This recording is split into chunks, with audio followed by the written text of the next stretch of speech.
Yerushalmi Nedarim, Perek Achadasar, Halacha Aleph. On continue là, on s'était arrêté. Au milieu de l'Halacha Aleph, ça se trouve dans les éditions de Vilna ou de Meor, dans le Daf Lamed Vav Amud Bet, à la 6e ligne. 7e ligne même. Rabbi Hila.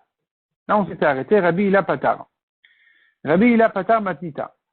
Rabbi Hila, lui, il interprète la Mishnah d'une autre manière que Rabbi Zeira.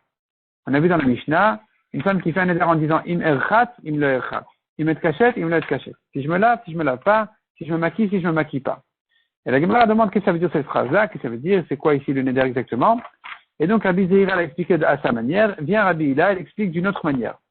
Donc Rabbi Hila Patar Matita, il explique notre Mishnah en disant Elu nedarim, chez me faire là, voici les nedarim que le mari peut annuler à sa femme. Nedarim shesh ben inu nefesh, des nedarim qui la font souffrir.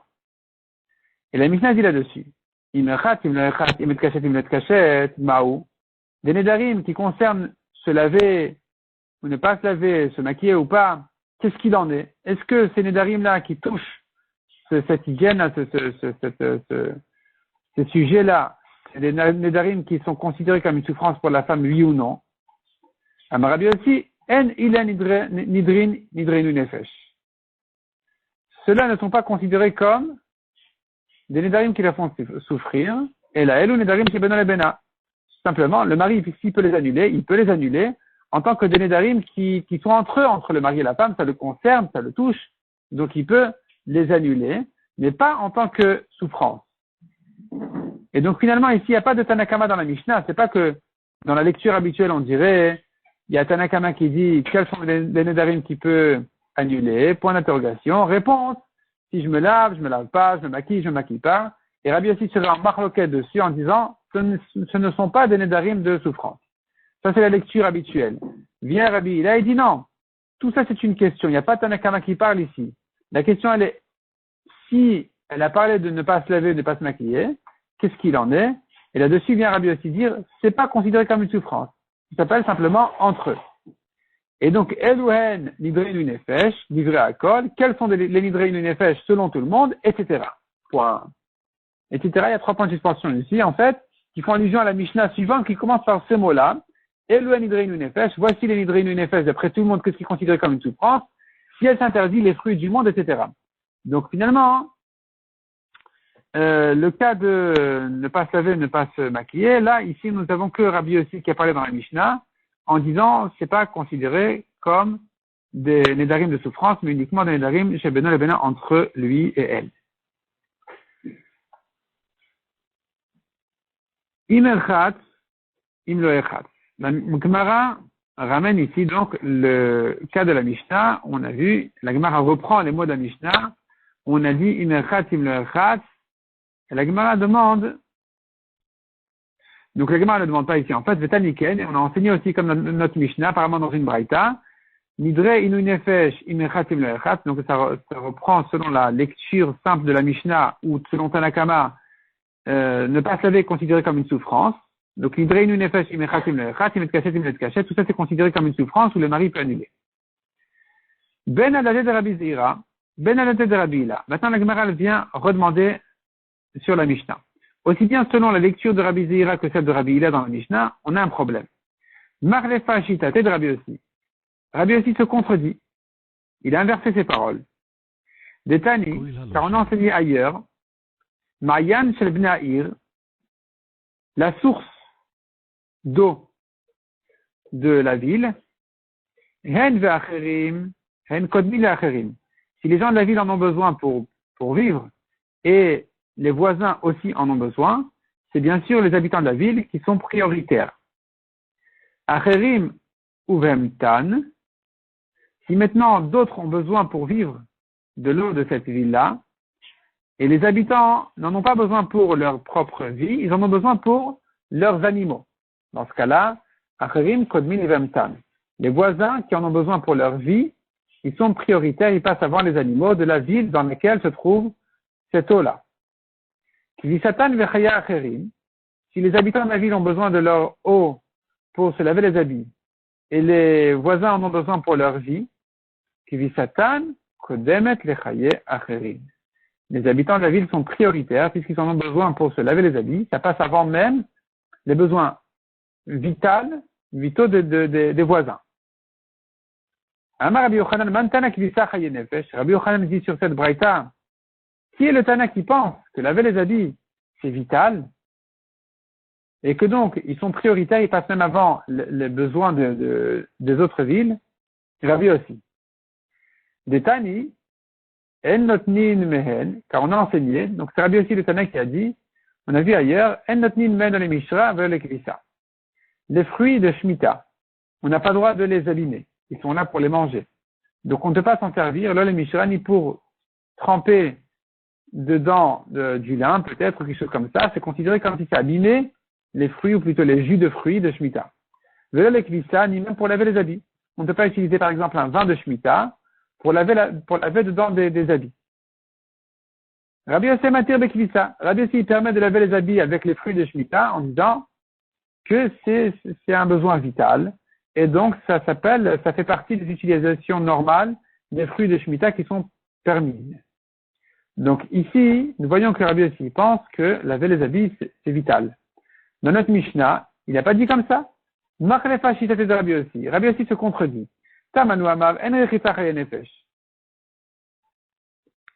Là-bas, Rabbi Yossi a dit, en fait, là-bas, c'est chez nous, Rabbi Yossi a dit que se laver n'est pas considéré comme un besoin vital. Puisqu'il a dit, ça ne s'appelle pas une souffrance pour la femme, de ne pas se laver. Vechawamar, tandis qu'ici, à propos de la source d'eau, il dit, Fisa Chaye Nefesh. Laver les habits, c'est vital. Répond la Gemara, Amar Rabimana. Rabimana dit, il n'y a pas de contradiction du tout. Adam et Galgal Berechita. Un homme, il peut tourner comme ça sans se laver, ça va, il peut supporter. En Adam et Galgal Bekvisa. Mais sans laver ses habits, il ne peut pas. Donc, laver les habits, c'est vital, plus même que se laver. Ne pas se laver n'est pas considéré comme une souffrance selon Rabbi aussi. Par contre, laver les habits, c'est vital. La Gemara raconte ici une histoire. Yehuda Ishuta. Yehuda, l'homme de l'endroit de Huta. Avid, Tamir Beme'arta. Il est allé se cacher dans une grotte, Tlatayomin, 3 jours. Nikum aladen tama. Pour se tenir et comprendre la raison de cette halakha.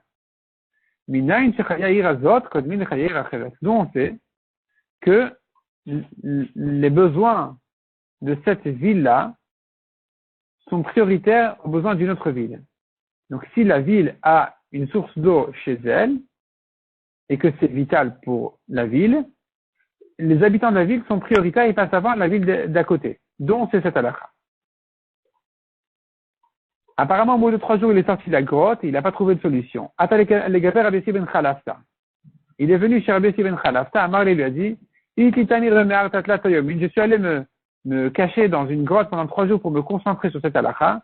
Nikum aladen tama, pour comprendre la raison de cette halakha qui dit, pour savoir Minaï, dont on apprend chez Chaya Irazot Komin Chaya Iracheret, que la vie de cette ville passe avant la vie de la ville d'à côté.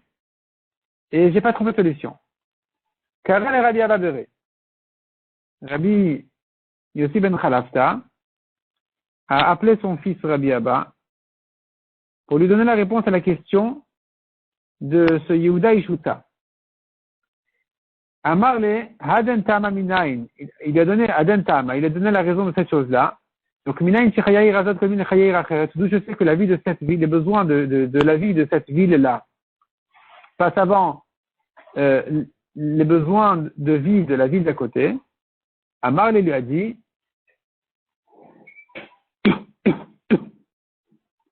peut-être qu'en fait, c'est Rabbi Yossi ben Chalafta qui a demandé à son fils, et son fils Rabbi Abba a répondu. Donc Rabbi Yossi ben Chalafta voulait montrer en fait à Yehuda Ishuta que même son fils, de Rabbi Yossi ben Chalafta, peut répondre à cette question, pour laquelle il s'est caché 3 jours dans la grotte. Et donc il a répondu à Marley, le pasuk nous dit Tiyena Yarim Haele. Donc le pasuk là-bas parle des besoins de la ville et ses alentours. Donc de là j'apprends que d'abord il y a la ville et ensuite il y a ses alentours. D'abord les besoins de la ville pour elle-même et ensuite ses alentours. Donc Tiyena, le pasuk nous dit là-bas, Tiyena Yarim Haele, Tiyena, elles seront ces villes-là, Ir, D'achakar Migrasha Sivotea. D'abord il y a la ville et ensuite il y a ses alentours autour d'elle. les champs autour d'elle. Donc d'abord, la ville, elle profite de ce qui s'y trouve. C'est elle si elle a besoin, elle est prioritaire. Elle utilise d'abord par exemple les sources qui passent, qui la traversent en fait, et ensuite les villes à côté. Amarle, et là, Rabbi Yossi ben Chalafta, il se retourne vers Yehuda Ishutza en lui faisant une reproche. Il a dit, Migaram l'Arteloyalasta, qui c'est qui a fait que tu n'as pas appris cette halakha, que tu n'as pas trouvé la réponse à ta question? De l'Oyalast Imchaverecha. C'est parce que tu t'es isolé, tu as été tu t'es caché dans la grotte, au lieu de rester au Beth Midrash avec tes amis, finalement, tu as perdu de ça. Donc, qui c'est qui a fait, Migaramla, qui c'est qui a fait que tu n'as pas trouvé la réponse? De loyalpata imchavercha. C'est parce que tu n'es pas resté fidèle avec tes amis.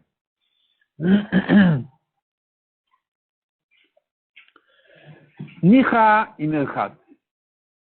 On comprend ce que c'est que imerchat, donc à la fin neder, si elle se lave, etc., comme on a vu. Il y a ici une souffrance. Imlerchat, mais si elle fait dépendre son neder au cas où elle ne se lave pas. Si elle fait son éder au cas où elle se lave, donc ici, elle est bloquée parce que soit elle se lave et le éder vient, soit elle ne se lave pas, il y a une souffrance. Soit une souffrance, soit ben dans les bénas, comme Rabbi aussi. Donc ça, je comprends. Mais Imla et Khat, je ne comprends pas. Si elle fait dépendre son éder de ne pas se laver, elle a qu'à se laver, mais Tichat, elle a qu'à se laver, le éder ne viendra pas, c'est quoi le problème? Amar Rabbi Mana répond à la Gemara, de chez Amra, elle a dit comme ça. Kona maniati alecha misher Khat, inerchat. En fait, ici, il n'y a pas le mot imloechat, on a mal compris. Il faudrait presque l'ignorer. Il faudrait dire comme ça. Elle dit, Kona manayati alecha, j'interdis mon profit pour toi, misherchat, à partir du moment où je me lave, imerchat si je me lave. La suite de la Mishnah qui dit, imloechat, c'est que pour dire en fait, et sache que d'ailleurs, je ne vais pas me laver. Donc ici, c'est pas deux cas différents si je me lave ou si je me lave pas. C'est si je me lave, je suis interdit. Et donc, il y a ici un problème. Effectivement, il y a ici un neder qu'il faut résoudre, qu'il faut annuler. Et comme on a dit, les mots imloechat, ça ne vient que pour renforcer le neder à dire, et d'ailleurs, je ne vais pas me laver. La Gemara demande, Véa faire là. Ben, si c'est comme ça, alors, pourquoi il n'annule pas? Même d'après Rabbi aussi, il peut l'annuler, puisqu'elle s'interdit à son mari. Alors, il devrait l'annuler.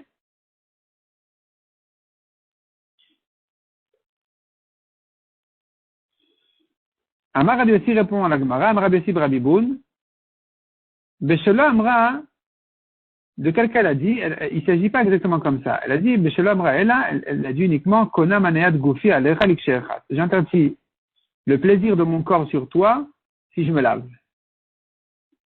La Gemara dit, mais alors la question est encore plus grave. Alors c'est comme ça. Finalement, elle interdit les rapports avec son mari, au cas où elle se lave. Alors là, la question n'est même pas qu'il pourrait lui annuler le neder selon tout le monde. La question, en fait, la Gemara, elle voulait dire, c'est pas qu'elle interdit tous les profits, c'est qu'elle interdit que les rapports. La Gemara dit, mais si c'est comme ça, il n'a même plus besoin d'annuler, il n'a pas à craindre du tout ce neder. Le Yakouf, il peut la forcer. Il peut la forcer à ne pas garder son neder, puisque elle est engagée à son mari. Loken Amar Ravuna, n'est-ce pas que Ravuna a dit, Anayati alecha kofa umshamashto. Si elle a dit, j'interdis sur toi le plaisir qui vient de moi, le mari peut lui dire, écoute, ça ne m'intéresse pas, je ne respecte pas ton éder, et donc il garde le rapport. Par contre, dans le cas où elle a dit Anayatra alay, a rêvé à faire. Si elle a dit, le plaisir que je tire de toi est interdit sur moi, dans ce cas-là, le mari doit craindre ce éder et lui annuler. Pourquoi? Parce que Shanyai, ce cas-là, il est différent du cas précédent. Shehi Hanayatov Hanayata, car les rapports, c'est un plaisir pour le mari et pour la femme.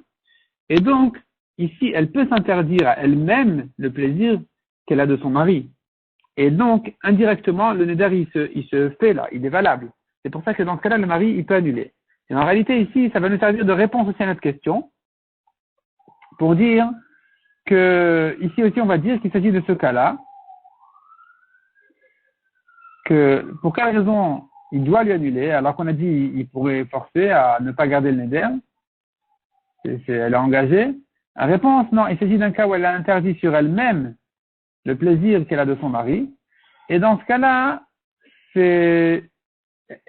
puisqu'elle a un plaisir, donc elle doit craindre le neder, et puisqu'elle n'est pas allée directement, elle n'est pas allée affronter contre les engagements. C'est pas qu'elle a dit je t'interdis de profiter de moi, c'est qu'elle a dit je m'interdis de profiter de toi. Donc ici, on n'a rien à faire, on n'a pas le choix, il est obligé de lui annuler le neder. Amar Ali Amari, Rabbi Abba Mari donne une autre réponse, une autre lecture dans la Mishnah. Il dit comme ça. Imechat, imloechat leolam. Si je me lave, je me laverai jamais. Met cachette, je me mets cachette leolam. Si je me maquille, je me maquillerai jamais. Donc ici, le mari doit annuler parce qu'il y a ici un problème de neder, comme on a dit, soit de souffrance, soit de beno le bena. Donc finalement, le mot imloechat, c'est pas une condition dans le neder, c'est toujours dans le même neder. Si je me lave, je me laverai jamais. Si je me maquille, je ne me maquillerai jamais. Rabbanan de Kisrim Beshem Rabbi Nassa, il donne encore une autre lecture dans la Mishnah. Il me chat, il me le cachette. Si je me lave, je ne me maquillerai pas. Il me cachette, il me le chat. Si je me maquille, je ne me laverai pas. Donc ici aussi, à nouveau, le mari doit annuler parce qu'au moins on en arrive à un beno le bena. Donc ça le regarde, donc il doit ici annuler. Et donc avec ça, on a répondu à notre question, c'était quoi? On avait demandé, mais c'est quoi il me le chat? Elle a fait dépendre un éder si je me lave pas ou si je me maquille pas. Dans ce cas-là, le neder, il viendra. Elle a qu'à se laver et tout ira bien. Elle a qu'à se maquiller et tout ira bien. Réponse, non. C'est pas comme ça qu'elle a fait le neder. C'est pas qu'elle a fait un neder à condition que je me lave pas. C'est qu'elle a dit, si je me lave, je me maquillerai pas. Si je me maquille, je me laverai pas.